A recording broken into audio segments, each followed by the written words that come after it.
안녕하세요. 오늘도 과몰입 최작입니다. 이번 나는 솔로 정말 재밌었습니다. 특히 상철 현수 커플 때문에 애가 타기도 하고 마음이 몽글몽글해지기도 했는데요. 이순이 데이트라는 변수로 인해 흔들렸던 두 사람의 관계는 결과적으로는 더 단단해졌죠. 저는 이 과정에서 현숙이 보여준 부드러운 리더십에 마음이 참 훈훈했었는데요. 두 사람의 관계가 다시 견고해질 수 있었던 것도 현숙의 이 같은 리더십 때문이었다고 봅니다. 뜯어보자. 늘 해맑기만 했던 상철의 얼굴이 갑자기 어두워집니다. 이순이 선택을 마치고 돌아오는 차 안에서 현숙과 데이트를 하게 돼서 너무 좋다고 말하는 영호의 모습을 본 후부터였죠. 갑작스럽게 위기의식을 느낀 상철은 숙소로 돌아오자마자 광수를 붙잡고 자기가 느끼는 불안을 하소연합니다.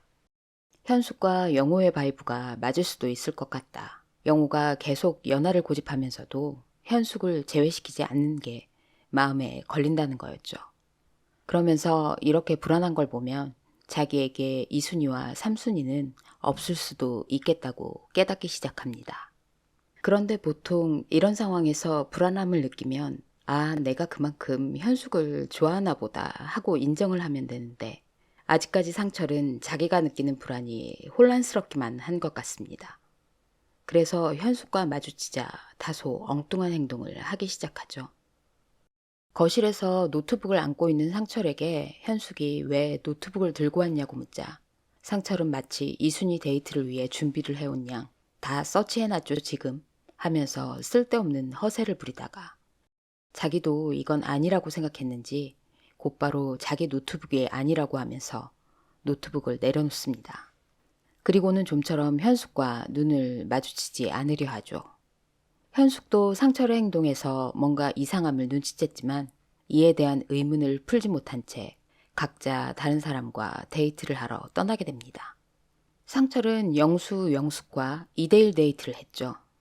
사실 룰에 충실해서 영숙을 선택했을 뿐 상철에겐 아무 의미도 없는 데이트입니다.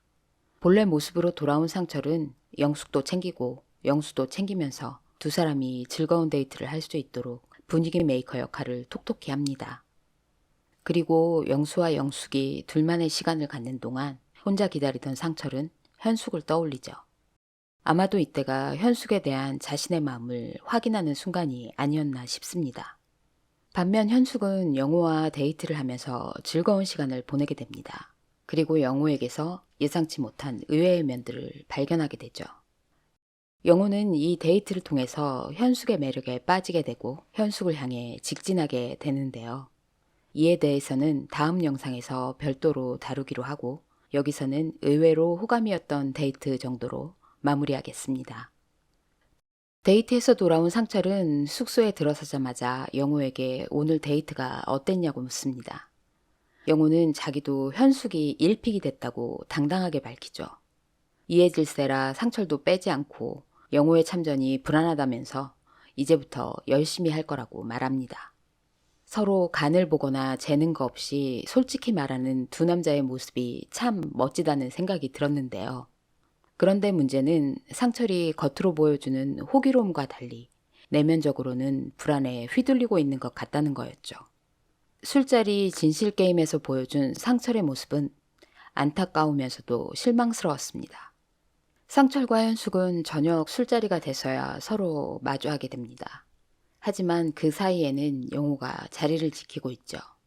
상철은 지금 마음에 드는 사람이 몇 명이냐는 질문에 3명이라고 답하면서 영호에겐 몇 명이냐고 급하게 질문을 넘깁니다. 아니, 직진을 해도 모자랄 판에 마음이 드는 사람이 3명이라니.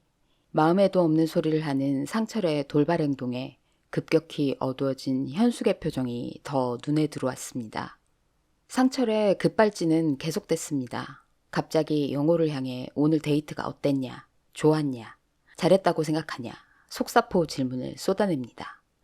하지만 영호는 침착하게 하나하나 대답을 하고는 1순위와 2순위의 마음 차이가 어떻게 되는지 상철에게 되물어보죠. 영호에게 역공을 당한 상철은 7대3 정도는 되는 것 같다고 대답해버립니다. 이 대답을 들은 현숙은 이것 봐라 하며 상철의 대답을 곱씹는 표정이죠. 저는 이때 이렇게 둘 사이가 틀어지는구나 싶었습니다.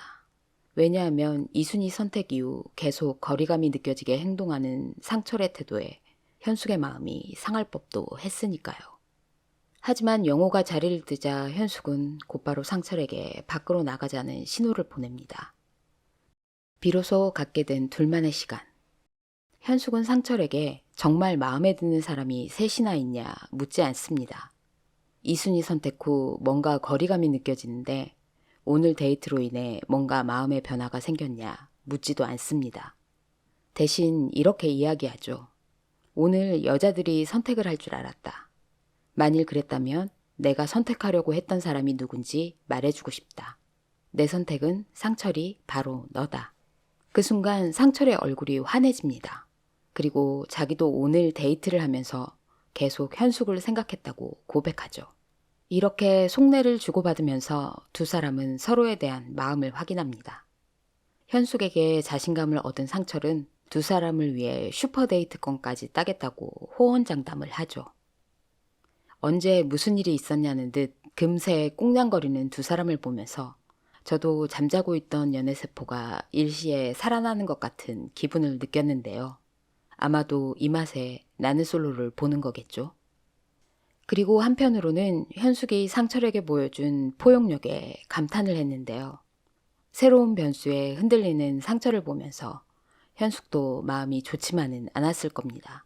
그럼에도 불구하고 팔짱을 끼고 관망을 하거나 상철을 질책하지 않았죠. 오히려 적절한 타이밍에 상철을 불러내 상철의 불안을 잠재우고 자신감을 불어넣어 줌으로써 두 사람의 관계를 공고히 할 수 있었는데요. 저는 연애나 결혼 등 남녀 관계에서는 강한 리더십보다는 현숙이 보여준 것 같은 부드러운 리더십이 필요하다고 봅니다. 강한 리더십은 박력이 있고 그래서 외형적으로 빠른 변화를 가져올 수 있지만 그 변화가 일시적일 수 있는 반면 부드러운 리더십은 사람의 마음을 움직이게 하죠. 그래서 근본과 기초가 단단한 장기적인 변화를 이끌어낼 수 있죠. 현숙은 이미 이런 부드러운 리더십을 갖춘 사람으로 보이는데요. 상철은 자기소개 때 이런 말을 한 적이 있죠. 사랑하는 사람과 싸우면 어떻게 해결하냐는 현숙의 질문에 자기는 싸우는 걸 안 좋아하고 참는 방법은 안다고 말하죠. 그렇다는 건 갈등을 해결하는 방법을 모르고 갈등 관계에 취약하다는 건데 이번 이순희 데이트가 가져온 갈등을 대하는 태도만 봐도 상철이 실제로 그렇다는 걸 알 수 있죠. 그런 면에서도 상철에겐 갈등이나 위기 상황에서 부드러운 리더십을 발휘할 수 있는 현숙이 더 잘 어울리지 않나 싶습니다. 모쪼록 두 사람이 형코로 이어져서 현재는 과거가 돼버린 이 영상들을 보며 같이 꽁냥거리고 있었으면 좋겠네요. 그래서 오늘도 과몰입 한 줄평. 나그네의 옷을 벗기는 건 거센 바람이 아니라 따뜻한 햇살이다.